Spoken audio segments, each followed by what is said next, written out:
क्वेटा का जो कोयला फाटक है उसके पास से मुजाहिरीन का धरना अभी भी जारी है और उनके साथ मैयतें भी हैं। उन्होंने शहदा को अभी तक दफनाया नहीं है और ये शहदा वो हैं जो कौम के ऊपर कुर्बान हुए। पहली मरतबा ऐसा हो रहा है कि जिन पुलिस एहलकारों ने कौम के लिए कुर्बानी दी है, वतन के लिए कुर्बानी दी है, उन्हीं की लाशें रख के उनके घर वाले एहतजाज करने के लिए बैठे हुए हैं। देखें, इससे पहले याद रखिएगा कि जहाँ पे दहशतगर्दों ने किसी को मारा और वो कोई आम लोग थे तो वो एहतजाज करने के लिए बैठे।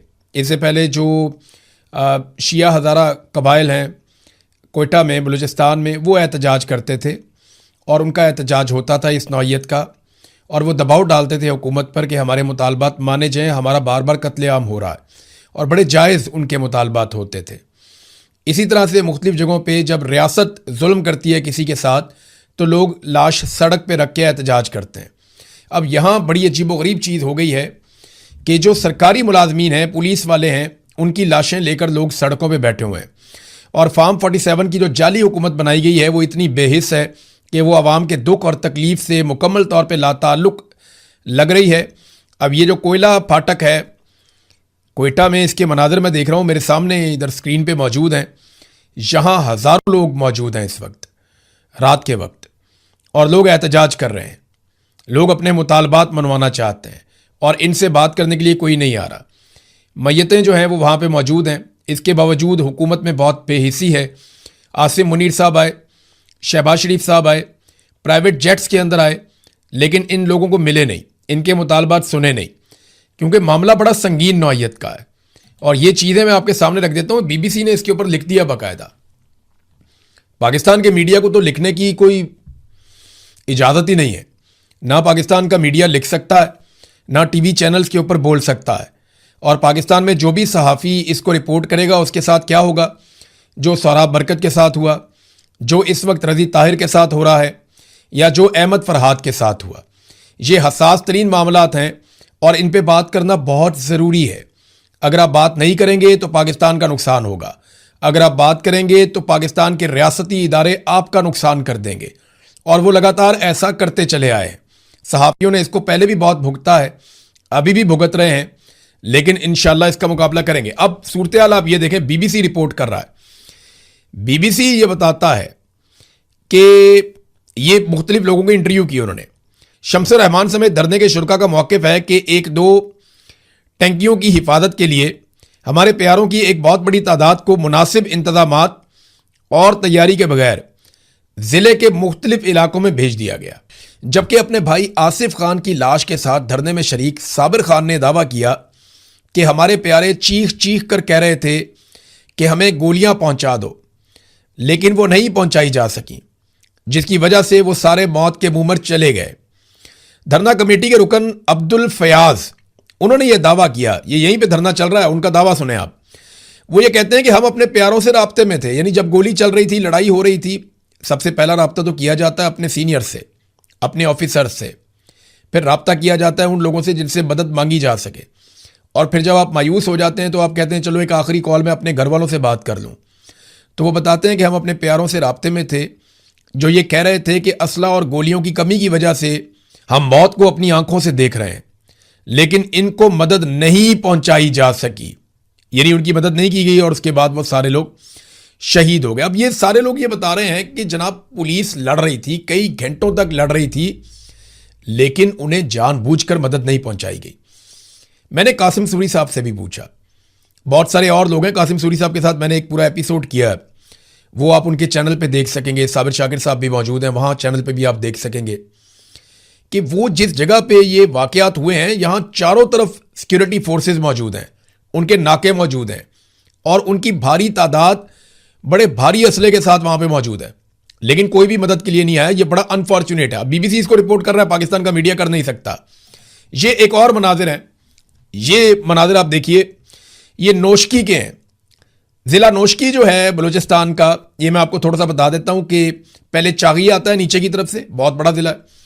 चागी से ऊपर जो है वो नौशकी है, और नौशकी की जो सरहद है वो ना सिर्फ चागी के साथ लगती है बल्कि उसके साथ साथ बहुत सारे और ज़िले हैं। यानी एक तरफ इसको थोड़ा सा एरिया कोयटा का लगता है, मस्तूंग है, कल्लात है, तो ये बीच में एक ज़िला है नौशकी का।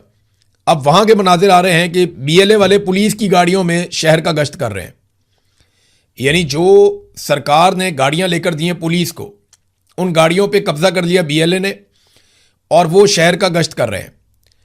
कौन करेगा पाकिस्तान की हिफाजत? कैसे होगी पाकिस्तान की हिफाजत? दहशतगर्द आते हैं, जिस चीज़ का दिल करता है वो लेकर चले जाते हैं, जिस सड़क पे दिल करता है वो नाके लगा देते हैं। और निमटने का फॉर्मूला हमारा कई दहाइयों से यही है कि एक नई प्रॉक्सी हम बना देते हैं, एक नई ताकत हम खड़ी कर देते हैं, उस ताकत से हम थोड़े बहुत नताइज हासिल करते हैं, अगले दिन वो ताकत हमारे गले पड़ जाती है। तो रियासत की रिट कहीं भी नहीं है। और मुझे बड़े अफसोस के साथ ऐसा कहना पड़ता है कि मुझे ऐसा लग रहा है कि शायद बलूचिस्तान में कोई ये चाहता नहीं है कि रियासत की रिट कायम हो या अमन व अमान पैदा हो जाए। क्योंकि अगर बलूचिस्तान में मुकम्मल अमन व अमान हो गया तो वहाँ के लोग कहेंगे कि सेहत दो, तालीम दो, मादनियात का हिसाब दो, कितनी मादनियात निकल रही हैं, कौन सा मुल्क ले जा रहा है, हमें बताया जाए कि इसमें से कितना माल निकलता है, हमारा हिस्सा कितना है। फिर वो सारा कुछ पूछेंगे, वो जवाब मांगेंगे। जब वो जवाब मांगेंगे तो आप जवाब देना नहीं चाहते, लिहाजा उनको उलझा कर रखो कत्लो गारतगिरी में ही। सबसे आसान तरीका यही हुआ सूडान में, यही हुआ अफ्रीका में, दुनिया में जहाँ पे भी मादनियात निकलती हैं दो तरह के नतीजे आते हैं। या तो वो लोग बहुत खुशहाल हो जाते हैं, या जहाँ पे मादनियात निकलती हैं वो लोग बर्बाद हो जाते हैं। खुशहाल वो लोग हो जाते हैं जो हिस्सेदार बन जाते हैं, और बर्बाद वो लोग हो जाते हैं जिनके ऊपर ताकतवर आकर मुसल्लत हो जाते हैं कि हमने अब ये मादनियात निकालनी है, इनको आपस में लड़ाओ छोटी छोटी बातों पे। तो वहाँ पे ऐसी प्रॉक्सीज तैयार की जा रही हैं जो लगातार आपस में लड़ती चली जा रही हैं। तो कल आप चागी के मनाजिर देख रहे थे, आज आप नोशकी के मनाजिर देख रहे हैं, और मैं हैरान हो रहा हूँ देख कर के रियासत किधर गई। वो पुलिस वालों की गाड़ियों में बैठ के वहाँ पे गश्त कर रहे हैं। और सरकार क्या कर रही है? सरकार गोंगलुओं से मट्टी झाड़ रही है। ये मुकम्मल तौर पे एक फेलियर हो चुका है। ये बात आप याद रखिएगा। मैं आपको आने वाले दिनों में बहुत सारे सबूत और बहुत सारी चीज़ें दिखाने वाला हूं। मुकम्मल फेलियर हो चुका है, और ये बात पाकिस्तान की मिलिट्री एस्टेब्लिशमेंट को और मौजूदा रजीम को पता भी चल गई है कि इनके हाथ पांव फूले हुए हैं। इन्हें बिल्कुल समझ नहीं आ रही कि ये सारा इल्ज़ाम उठाकर किस पे डालें। इमरान खान गुज़िश्ता 3 साल से जेल के अंदर बंद है, कोई अपोजिशन मौजूद नहीं है। पाकिस्तान तहरीक इंसाफ ने गुज़िश्ता 1-1.5 साल से किसी किस्म का एहतजाज ही नहीं किया। यानी 26 नवंबर 2024 को उनका आखिरी एहतजाज हुआ था। 2025 में इनको फ्री हैंड मिला, 2026 में इनको फ्री हैंड मिला। तो तहरीक इंसाफ ने कोई एहतजाज ना करके भी इनको फ्री हैंड दिया। तो अब ये किसी के ऊपर मलबा डाल भी नहीं सकते। इकॉनमी मुकम्मल तौर पर तबाह हो गई है। दहशतगर्दी इमरान खान साहब के दौरे हुकूमत के मुकाबले में 6 गुना बढ़ गई है। दुगनी हो जाए, तिगनी हो जाए, 4 गुना नहीं, 6 गुना बढ़ गई है। और लगातार दहशतगर्दी बढ़ती चली जा रही है। पाकिस्तान दहशतगर्दी से मुतासरा ममालिक की फहरिस्त में दुनिया में सबसे आगे जा रहा है। पाकिस्तान के जो हालात हैं दहशतगर्दी के मामले में, शाम से, इराक से, मिस्र से, लबनान से, यमन से, इसराइल से, ईरान से, इन और अफगानिस्तान से, इन सारे ममालिक से ज़्यादा ख़राब हमारे हालात हैं दहशतगर्दी के मामलात में। अफगानिस्तान का 9वां नंबर है और पाकिस्तान टॉप पे खड़ा हुआ है जनाब सामने। और ये इंटरनेशनल रिपोर्ट है जो ये बता रही है। और आसिम मुनीर साहब की जो प्राइमरी ड्यूटी थी वो यही थी। अब गोंगलुओं से मट्टी झाड़ने के लिए हुकूमत ने फैसला किया कि कुछ वज़रा को रद्दबदल कर दिया जाए। यानी एक वजीर के कपड़े उतार के दूसरे को पहना देंगे, दूसरे के उतार के तीसरे को पहना देंगे। मे भी मोहसिन नकवी का दिल कर रहा हो वजीर खारजा बनने का, तो उसका यूनिफॉर्म बना दिया जाएगा किसी और को, और वजीर दाखिला कोई और बन जाएगा, और वजीर खारजा के कपड़े उतार के मोहसिन नकवी को पहना दिए जाएंगे। बहुत मुमकिन है, बहुत मुमकिन है। ये खेल ऐसे ही खेलते हैं, रद्दबदल कर रहे हैं। कुछ नए चेहरों को कहते हैं जी शामिल किया जाएगा, और वजीर आज़म ने कोई मुशावरत मुकम्मल कर ली। ये सब धोखा है, सब धोखा है। PMLN ने अपनी सारी ताकत लगाई है, अपने सारे लोग इसके अंदर लगाए, लेकिन क्योंकि अवाम की जानिब से कोई लिजिटमेसी नहीं थी, अवाम की जानिब से इनको वोट नहीं मिले हुए थे, अवाम का मैंडेट और अवाम की सपोर्ट इनके साथ नहीं थी, इसलिए ये हर मैदान में फेल हो गए, ये कामयाब हो नहीं पाए। और आसिम मुनीर साहब और उनकी पूरी टीम मुकम्मल तौर पे फेल हो चुकी है। अब देखना यह है कि ये सरेंडर कब करते हैं, क्योंकि इन्हें आइडिया हो गया अगर हालात यही चले ना तो एक दिन ऐसा आएगा कि ये तनख्वाह देने के भी काबिल नहीं रहेंगे।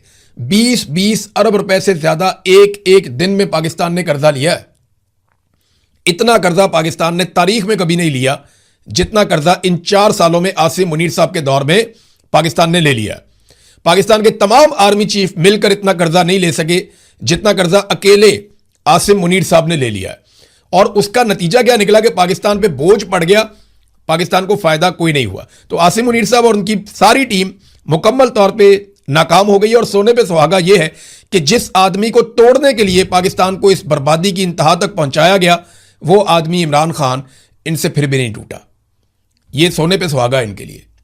ये इनके लिए जो है वो ज़्यादा बड़ी मुसीबत ये है कि इतना सारा कुछ गवा दिया, मुल्क का बेड़ा गर्क कर दिया, इदारे की इज्जत दांव पे लगा दी एक आदमी को तोड़ने के चक्कर में, और वो आदमी इनसे अब तक नहीं टूटा। तो शर्मिंदगी और शिकस्त अपनी जगह पे है, मुल्क की तबाही अलग हो गई है। ये इन्होंने किया पाकिस्तान के साथ। और देखें, असल तब्दीली अगर आपने करनी है ना, तो वो पाकिस्तान की मिलिट्री एस्टेब्लिशमेंट को सोचना पड़ेगा उस तब्दीली के लिए। वो तब्दीली सियासतदानों में करने से कोई फ़ायदा नहीं है। वो तो एक इलेक्शन होगा, सियासतदानों की नई लौट आ जाएगी, अवाम के मैंडेट वाली हुकूमत आ जाएगी, एक इलेक्शन होगा, सारी चीज़ें ठीक हो जाएंगी। लेकिन मिलिट्री एस्टेब्लिशमेंट को ये सोचना है कि क्या इसी गंदे रस्ते पे उन्होंने चलना है, या उन्होंने ऐसे नासूरों से जान छुड़वानी है जो इस गंदे रस्ते के ऊपर लीड कर रहे हैं, पूरे इदारे की बदनामी का बायस बन रहे हैं। अब हामिद खान साहब ने एक स्टेटमेंट दिया, और एक स्टेटमेंट दिया है लतीफ़ खोसा साहब ने। मुझे दोनों का स्टेटमेंट सुन के हैरत हुई है, क्योंकि दोनों ने आसिम मुनीर साहब को बराह रास्त निशाना बनाया। जरा दोनों का स्टेटमेंट आप सुने, पहले हामिद खान साहब का सुने, फिर आप सुने लतीफ़ खोसा साहब का। और इससे मुझे एक तो अंदाजा हो रहा है कि नवश्ता दीवार पे क्या लिखा है वो तो मैं अब पढ़ पा रहा हूं। और ये बड़े समझदार, बड़े घाघ लोग हैं, इनको भी आइडिया हो गया है कि मुकम्मल फेलियर हो चुका है पाकिस्तान की मिलिट्री एस्टेब्लिशमेंट का मौजूदा रजीम के साथ मिलकर। अब इनके पास कोई ऐसा रास्ता नहीं है और कोई ऐसा बहाना भी नहीं है कि ये उठाकर किसी और के ऊपर डाल दें। आसिम मुनीर साहब ने फौज का और जंग का सियासी फायदा उठाया और अपने आप को फील्ड मार्शल बना लिया। हालांकि इनका उस जंग में कोई किरदार नहीं था, असल में तो एयरफोर्स ने लड़ाई लड़ी थी, लेकिन इन्होंने सियासी फायदा उठाया और आईनी तरमीम के जरिए से अपने आप को ना सिर्फ फील्ड मार्शल बना लिया, बल्कि 5 साल के लिए नौकरी पे अपने आप को दोबारा बिठा लिया। ये हामिद खान साहब हैं। अब सुने लतीफ़ खोसा साहब हैं, वो क्या कह रहे थे, ये सुने आप। तो तीनों अफवाज के जो सरबराहान है उनका भी, और सदर साहब कहते हैं ता हयात इस्तिस्ना है, यानी वो मरने के बाद भी उनसे कोई नहीं पूछ सकता। वो आईन को तोड़ दें, आर्टिकल 6 किधर गया, आईन किधर गया? आर्टिकल 6 तो कहता है जो भी खिलवाड़ करेगा आईन के साथ उसको सजाए मौत होगी। सबसे बड़ा है और एक वाहिद जुर्म है जो आईन के अंदर दर्ज है, वो आईन से खिलवाड़ है, इसलिए कि वो पाकिस्तान के 25 करोड़ अवाम की जिंदगियों का अहाता करता है और वो सारे जो है निज़ाम उसके ऊपर चलता है। सो उसको इतना ज्यादा किया गया, लेकिन आईन में ये 27वीं तरमीम करके उसको खत्म कर दिया गया माशाल्लाह। अब सरबराहान जो मर्जी आईन पे के साथ करे तोड़े, ये 28वीं तरमीम में अपने आप को जो है सदर पाकिस्तान बना दे, वर्दी के साथ बैठ जाएं, जो मर्जी करें, इन्होंने उसी तनख्वाह पे काम करना। तो ये देखें बड़ा खौफनाक खेल खेला जा रहा है। ये अभी और भी इन्होंने बातें की हैं, बड़ा खुल के, बड़ा वजाहत के साथ इन्होंने कहा जी कि ये जो इस्तिस्ना लिया गया है, ये इस्तिस्ना आइन के मुताबिक है ही नहीं, क्योंकि ये आइन के आर्टिकल्स की खिलाफ वर्जी है। मैं पहले भी आपको कह चुका हूं कि पाकिस्तान का जो पूरा आइन है वो करारदाद मकासद के ऊपर खड़ा है। और करारदाद मकासद क्या है कि मुल्क के आइन में कोई एक भी ऐसी चीज़ शामिल नहीं की जा सकती जो इस्लामी शरीयत के खिलाफ हो या इस्लामी उसूलों के खिलाफ हो। तो ये तो इस्लाम ही नहीं मानता इस्तिस्ना में। नबी अकरम सल्लल्लाहु अलैहि वसल्लम ने अपनी साहबजादी के लिए बोला, वहाँ भी इस्तिस्ना नहीं था कि अगर मेरी बेटी भी ऐसा करती तो मैं हाथ काट देता। हज़रत उमर फारूक रज़ियल्लाहु ताला अन्हु ने अपने बेटे को सज़ा दी और सहाबा इकराम ने अपने लिए इस्तिस्ना नहीं लिया, अपनी ज़ात के लिए इस्तिस्ना नहीं लिया। हज़रत उमर फारूक से वहाँ पे पूछा कि भाई ये कुर्ता आपका, ये दूसरी चादर कहाँ से आई? उन्हें जवाब देना पड़ा। लेट हो गए मस्जिद में तो वहां पूछा गया कि भाई हम इंतजार नहीं कर सकते आपका, जवाब देना पड़ा। तो जब खुलफाए राशिदीन जवाब दे थे तो फिर ये कौन लोग हैं?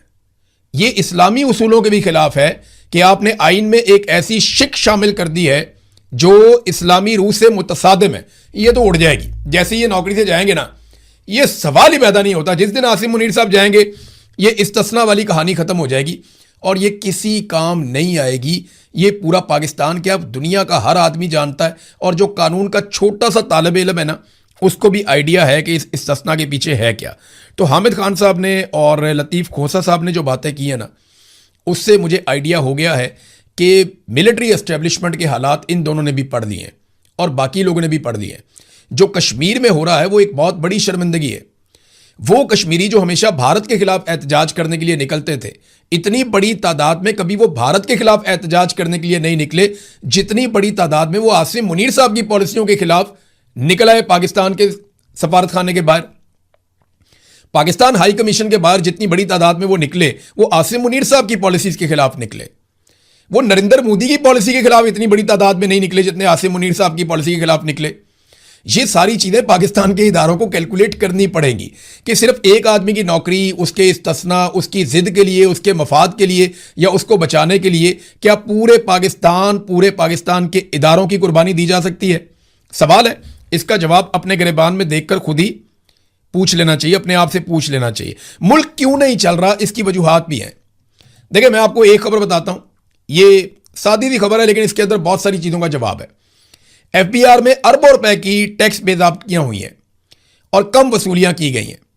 बाकायदा निशानदेही की गई थी ऑडिट रिपोर्ट के अंदर और उसमें यह कहा गया था कि 223 अरब 34 करोड़ की रिकवरी करनी है, उसकी निशानदेही की गई थी। लेकिन उसमें रिकवरी कितनी हुई? 43 अरब की, यानी 350 अरब से जायद की रिकवरी एफबीआर ने की नहीं। और ये एक कहानी नहीं है, हर जगह पे खाना खराब हो गया है। इन्होंने किया यह है कि अवाम को हर जगह पे कट लगाया, अवाम के ऊपर ज्यादा टैक्सेस लगाए, बिजली के अंदर अवाम को रोल के रख दिया, गैस के अंदर अवाम को रोल के रख दिया और साथ साथ पेट्रोल से इन्होंने अवाम की जेबें काटी। और जो जगह जहां इनका दाव लगा इन्होंने अवाम को लूटा, कभी शुगर माफिया के साथ मिलकर, कभी गंदम माफिया के साथ मिलकर, कभी आटा माफिया के साथ मिलकर, हर माफिया के साथ मिलकर इन्होंने अवाम की जेबें काटी और अपनी जेबें इन्होंने भरी हैं। मिसाल के तौर पे 4 साल पहले सेनेट चलाने का जो खर्चा था 5 अरब रुपए था इमरान खान साहब के दौरे हुकूमत में, और इस बजट में वो खर्चा 10 अरब रुपए रखा गया, यानी दुगना कर दिया 4 साल में। इनको तो चाहिए था कम करते ना। शहबाज शरीफ ने कहा था कि हम खर्चा बचा रहे हैं, हम कफायत शारी की एक मुहिम चला रहे हैं। तो जिस वक्त ये कफायत शारी कर रहे हैं तो इमरान खान साहब के दौर का 5 अरब का खर्चा बढ़ा के 10 अरब कर दिया इन्होंने। कौमी असम्बली का खर्चा 8 अरब रुपए था, अब उसको बढ़ाकर 17 अरब रुपए कर दिया गया। एमएनए की तनख्वाह 1,88,000 रुपए से बढ़ाकर 5,19,000 रुपए कर दी गई है। बाकी सारी तनख्वाहें आपके सामने। पंजाब में इन्होंने कैसे बढ़ाई है? वो सिर्फ एक सूबा है खैबर पख्तूनख्वा, जहां पाकिस्तान तहरीक इंसाफ के वर्कर ने नहीं बढ़ने दी, वरना वो भी तबाही फेर देते। तो इनकी तवज्जो इस तरफ नहीं है। वो तो इमरान खान साहब ने अपने वर्कर को ट्रेंड ही ऐसा किया है कि वो अपनी पार्टी के भी खिलाफ खड़ा हो जाता है। तो तरजीहात जब ये है ना तो तबाही इसी नौयत की आएगी। एक और बड़ी अजीब चीज मैं आपको बताता हूं। समा टीवी है और ये इसके मालिक हैं अलीम खान साहब, आईपीपी वाले, और उनको हुकूमत भी बनाकर दी गई गिलगित बल्तिस्तान में पीपल्स पार्टी के साथ मिलाकर, और बहुत मुमकिन है कि आज़ाद कश्मीर में भी ऐसा ही एक खेल खेला जाए। अब अलीम खान साहब का चैनल जो है ना वो मरियम नवाज की हुकूमत की मंजी ठोक रहा है और वो लिख रहे हैं जनाब के लाहौर में हर तरफ कचरे के ढेर हैं, सीवरेज तबाह हो गई है, पंजाब हुकूमत कुछ हमारा सोच ले, अवाम फरियाद कर रही है, बेड़ा गर्क करके रख दिया। तो ये समा टीवी चला रहा है। क्यों चला रहा है? आप समझदार हैं, या तो कोई काम फंस गया होगा, कोई एनओसी फंस गया होगा, या मरियम नवाज की हुकूमत कोई बात नहीं मान रही होगी, या किसी जगह पे कुछ साबित करना चाहते हैं, थोड़ी बहुत क्रेडिबिलिटी। देखिए, मैं एक चीज आपको फिर क्लियर कर दूं कि ये डूबेंगे तो इकट्ठे ही डूबेंगे।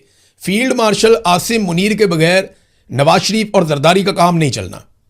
उनको बहुत लंबा झटका लगेगा, कम से कम उनको सियासत में 5 से 10 साल का नुकसान होगा दोनों को, क्योंकि आसिम मुनीर साहब गए और फौज ने इनका हाथ छोड़ दिया, तो अवाम ने तो पहले ही छोड़ दिया, तो इनको रिकवर करते करते 5 से 10 साल लग जाएंगे।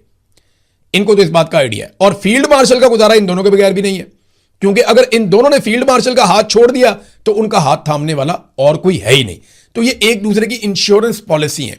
फिलहाल ये एक दूसरे से दूर नहीं जाएंगे, जब ये डूबेंगे तो इकट्ठे ही डूबेंगे। और अब हालात वहां तक पहुंच गए हैं कि पाकिस्तान की हर चीज को इन्होंने वहां पहुंचा दिया कि किसी भी जगह पे वापसी का इनके पास कोई इम्कान नहीं है, सिवाय एक चीज के कि डोनाल्ड ट्रंप के जूते की छतरी अभी भी इनके ऊपर है और ये उसके साथ लटक के फिलहाल गुजारा कर रहे हैं। आखिर में नाजरीन, क्योंकि मैंने ये जिम्मेदारी ली हुई है, मैं आपको बताता रहता हूं, मेरे बहुत सारे पुलिस वाले दोस्त भी हैं, तो रज़ा डार को किसी किस्म का कोई प्रॉब्लम नहीं है। अगर मेरा कोई दोस्त परेशान है उसकी वजह से और उसे ऐसा लगता है कि रज़ा डार पे कोई सख्ती हो रही है, कोई डंडा शंडा मारा गया या किसी जगह पे सोने नहीं दिया गया या कोई सख्ती से इंक्वायरी की गई, तो बिल्कुल नहीं। वो बहुत मौज में है, बड़े मज़े में है, बहुत इंजॉय कर रहा है, बल्कि उसको यकीन दिलाया गया है कि बेफिक्र रहें, हम केस को इस तरीके से हैंडल कर रहे हैं कि जल्दी ही आप पहुंच जाएंगे। आप वापस पहुंच जाएंगे अपने घर, बस मामला थोड़ा ठंडा होने दें। एक दो बड़ी खबरें आएंगी और उन बड़ी खबरों के बीच में रज़ादार की जमानत हो जाएगी। ये बात आप अभी लिख कर रख लें और ये आने वाले दिनों में किया जाएगा और इसके लिए तैयारी भी कर ली गई है। बाकायदा पुलिस वाले खुद इरिटेट होते हैं, कहते हैं यार हमें लगता है हमने अपना दामाद पकड़ लिया है। मैंने कहा क्या मतलब? कहते सर हमें लगता है हमने अपना दामाद पकड़ लिया है। जिस तरह का प्रोटोकॉल इस बंदे का है या जितना ख्याल हम इसका रख रहे हैं, इतना तो घर आए हुए दामाद का ख्याल नहीं रखा जाता। बहरहाल डार का नवासा पकड़ा, प्रोटोकॉल तो पुलिस को देना पड़ेगा।